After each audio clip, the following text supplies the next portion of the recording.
गुरु ने बोला, कौन सी ऐसी परिस्थिति है जिसमें तुम शुक्राना नहीं मान सकते, मुस्कुरा नहीं सकते। सच में ऐसी कोई भी स्थिति नहीं है, लेकिन हर जगह विवेक तो चाहिए ही चाहिए। ईश्वर की तरफ से बरकत हो रही है, अपना विवेक भी तो चाहिए कि हम उस चीज़ का अनुभव कर तो पाएँ। अब परिस्थिति वही आती है ज्ञानी के घर भी, और वही हालत है अज्ञानी के घर भी। ज्ञानी के घर आनंद है, अज्ञानी के घर में रुदन है। अंतर क्या है? सिर्फ नज़रिए का अंतर है, दृष्टिकोण का अंतर है। हालत ना ज्ञानी बदल सकता है और ना ही अज्ञानी बदल सकता है। हालत तो सबको एक्सेप्ट करनी ही है, लेकिन अज्ञानी भोगे रोए और ज्ञानी भोगे हंस के, और कहने में आया भोगे, उसको भोगतापन भी नहीं आता है।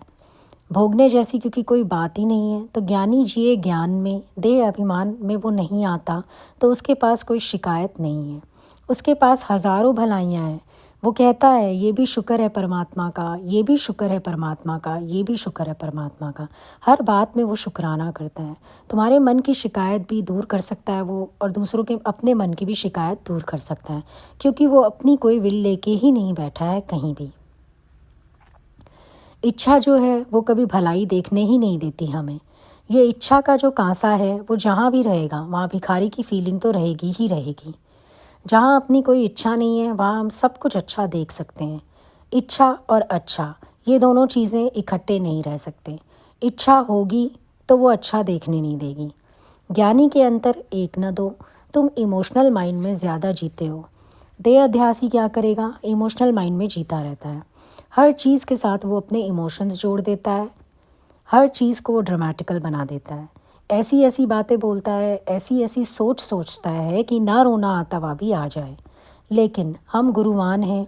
हम गुरु की तरह सोचें, गुरु की तरफ सोचें, ज्ञान के नज़रिए से देखें, ज्ञान की दृष्टि से देखें, तो फिर सब कुछ बहुत बढ़िया लगेगा। फ़र्क होता है सिर्फ अपने एटीट्यूड का।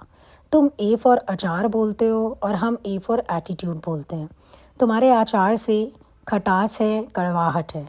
चेंज योर एटीट्यूड, उसमें फिर तुम्हें आनंद ही आनंद अनुभव होगा। नज़रिया बदल के देखो, समदृष्टि करके देखो, प्यारा नज़र आवेगा। तो देखो ना, जीवित में भी देखो प्यारा, मुर्दे में भी देखो प्यारा। योगी हृदय निवास भी देखो, पर भोगी के हृदय में भी आखिर बैठा तो वही प्यारा है। चाहे भले ही वो उदासीन के सदृश बैठा हो, पर बैठा तो है। समभाव क्यों नहीं दिख रहा तुम्हें? आनंद क्यों नहीं टिक रहा तुम्हारा? दुख सुख की लहरें क्यों आ रही हैं बार बार? सोच के देखो। जैसे जीवित में देखते हो, मुर्दे में भी देखो, प्यारा ही तो है हर जगह। यहाँ मुर्दे के रूप में मर्ज से, अर्थात अपनी मर्जी से अपनी लीला समेट के सोया है। यहाँ लीला कर रहा है, वहाँ लीला कर रहा है, हर जगह वो लीलाएं तो कर रहा है। प्यारा तो हर जगह विद्यमान है। तुम भी तो सो जाते हो कभी कभी, गहरी नींद में सो जाते हो। अरे जगाया ही नहीं मुझे किसी ने, इतना ही तो फ़र्क है। क्यों नहीं नज़रिया बदल लेते? सारा समय तुम इमोशनल माइंड से काम लेते हो, तो परेशान तो तुम रहोगे ही रहोगे। बस तुम्हें क्या है, सिंपैथी बटोरने की आदत है। तुम्हें प्यार की परिभाषा समझ ही नहीं आती। तुम्हें गुरु की करुणा समझ ही नहीं आती। वो तुम्हें कैसे चलाना चाहता है तुम समझ ही नहीं पाते हो। देखो, अज्ञानी लोग सारे व्यवहार के पीछे पड़ते हैं, ज्ञान में लोग पड़ते हैं ज्ञान के पीछे। लेकिन गुरु के साथ रहकर हम बैलेंस सीखते हैं। जिसके जीवन में बैलेंस नहीं है वो अज्ञानी है। गुरु जब बैलेंस से चलाता है तो हम पूरा फ्री हो पाते हैं, पूरा निभा पाते हैं। जब हमने सौंप दिया उनको, तो फिर हम किस चीज़ की फ़िक्र करें? हमको अपनी फ़िक्र क्यों है समर्पण होने के बाद? फिर हमसे अच्छा तो वो पेशेंट है जो हॉस्पिटलाइज होने के बाद चूँ भी नहीं करता, क्योंकि उसने सौंप दिया अपने आप को हॉस्पिटल वालों में को। तो वहाँ लेट के वो अपनी बुद्धि नहीं चलाता। कम से कम समर्पण तो इसको कहते हैं।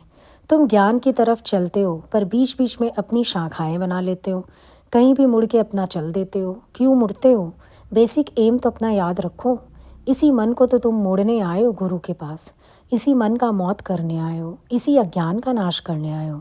गुरु को पता है तेरे अज्ञान का खात्मा कैसे होगा, और गुरु तुम्हें अपने आदर्श भी दिखाता है, अपना जीवन भी वो तुम्हें बताता है कि कैसे वो गुरु को समर्पित होके चला और गुरु ने उसे कैसे हर प्रकार की माया से खाली किया। आज भी तुम अपनी मैं को, अपने इमोशंस को, अपनी मर्जी को ऊंचा रखना चाहते हो। रज़ा में राज़ी कहाँ हो? एक परीक्षा बता दो जो गुरु ने तुम्हारी ली हो और तुमने बोला हो कि मैं उस आनंद से उसे मैं आनंद से पार कर गया। एक हालत बता दो जिसमें गुरु ने तुम्हें रखा हो और तुम कहो कि मैंने आनंद फ़ील किया, उसमें मैंने गुरु को फ़ील किया। देखो, मैं ये अनुभव निकाल के लाया हूँ। बरकत तो तब होती है, तब समझ आता है कि गुरु कैसे तुम्हारे पे कृपा करते हैं, करुणा करते हैं। लेकिन तुम अपने मन, अपनी बुद्धि में इतना उलझे रहते हो, इतना उलझे रहते हो कि तुम्हारे पास शायद ज्ञान को सोचने का वक्त ही नहीं है।